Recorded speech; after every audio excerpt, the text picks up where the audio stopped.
know how people who don't ride motorcycles and you pull up somewhere and usually somebody starts a conversation with you about your motorcycle or they see you riding one, then they start to tell you about somebody they know, family member, friend, acquaintance, rode a motorcycle and got in a serious accident. So, and they said, and then they say you'd never find them on a motorcycle because they're too dangerous.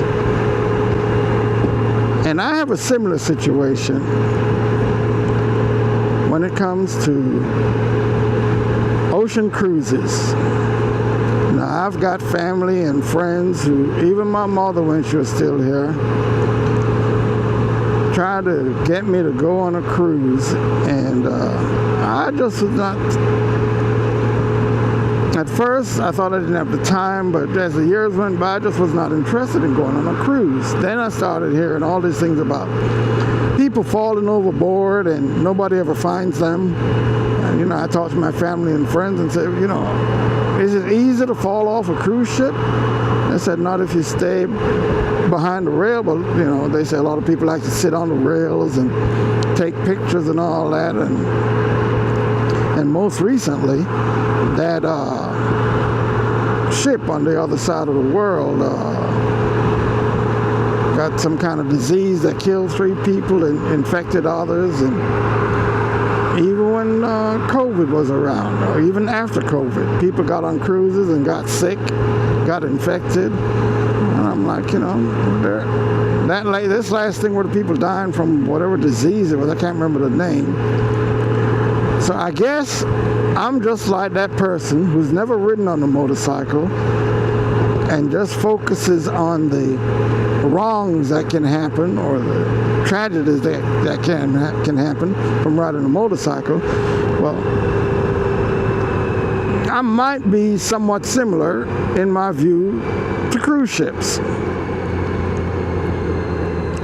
But if I really think about it, the first time my mom went on a cruise and tried to convince me to go, she knows how much I love seafood and seafood buffets, and she's where we, her children, got our love of seafood from, because we were growing up every weekend. We were at the beach, and seafood then is not like seafood now. The fishermen would go out in the boats, they come back in with the boats with the fresh fish they just caught. And there'd be restaurants right there on the beach. You pick out what fish you want out of the boat. Well, granted, we knew some of the boat owners and some of the restaurant owners, and me in particular, and one of the restaurant owners would tell me to pick out whatever fish I want, whatever lobster I want, and she'll prepare it, have the cook prepare it any way I want. So, that's where we're coming from. So initially, when Mom started going on cruises, I think it was Carnival Cruise Lines, and they had seafood buffets, real with fish, variety of fish. And to me, seafood is not just salmon and shellfish. And most of what I see when people talk about seafood, I'm a diehard crawfish fan. I love crawfish. I love shrimp. I love crabs. I love lobster. But I also like some good fish, whether red snapper, parrot, which many people don't know about, but I don't know if it's preservationists maybe said that as far as reef preservation, parrotfish do a lot to keep reefs alive and keep them regenerated. And particularly where I'm from, in Jamaica, they had recommended people stop eating parrotfish because there weren't enough parrotfish left around to rebuild the reefs after the various hurricanes that come through. So I'm hearing now it's not as, I don't know if it's a total ban on it or what, but there's some restriction on consuming parrotfish. But I love the taste. That has got to be my utmost #1 favorite fish to have as seafood. And another thing, yeah, I used to fish from the river in my grandfather's farm, but that was if we didn't leave the farm and go to the beach. But most of the seafood I love is salt water from the ocean. I'm not a big fan of freshwater fish. So, and that's what I find with any place around here, or most places now, anywhere you go. When they say seafood, they're either talking about shrimp, snow crab legs, and then the lobster.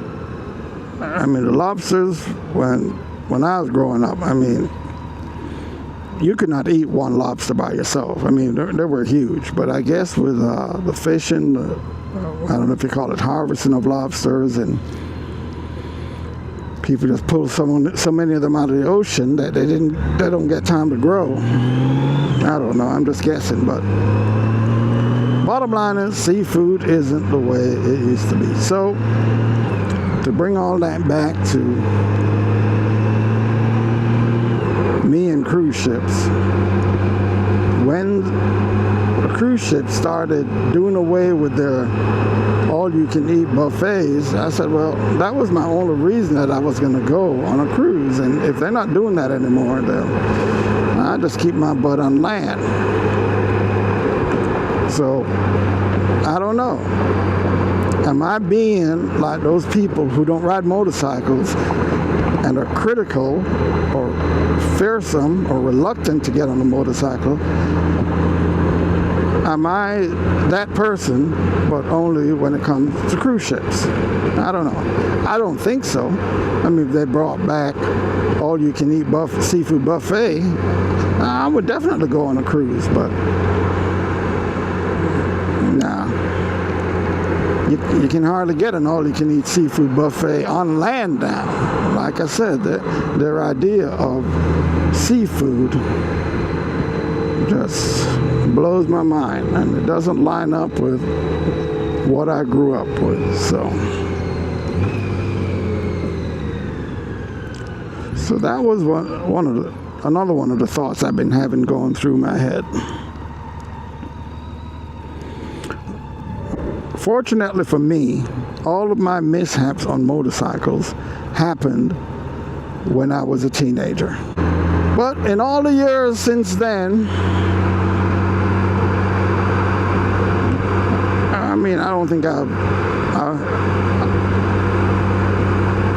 I've been riding as crazy as I was as a teenager. And now I mostly ride at the speed limit with the cruise control engaged. So that may be, but you still have to look out for the people that will run into you. It's not just a matter of my failure, my operational failure. It can be anybody, like this pickup truck right here.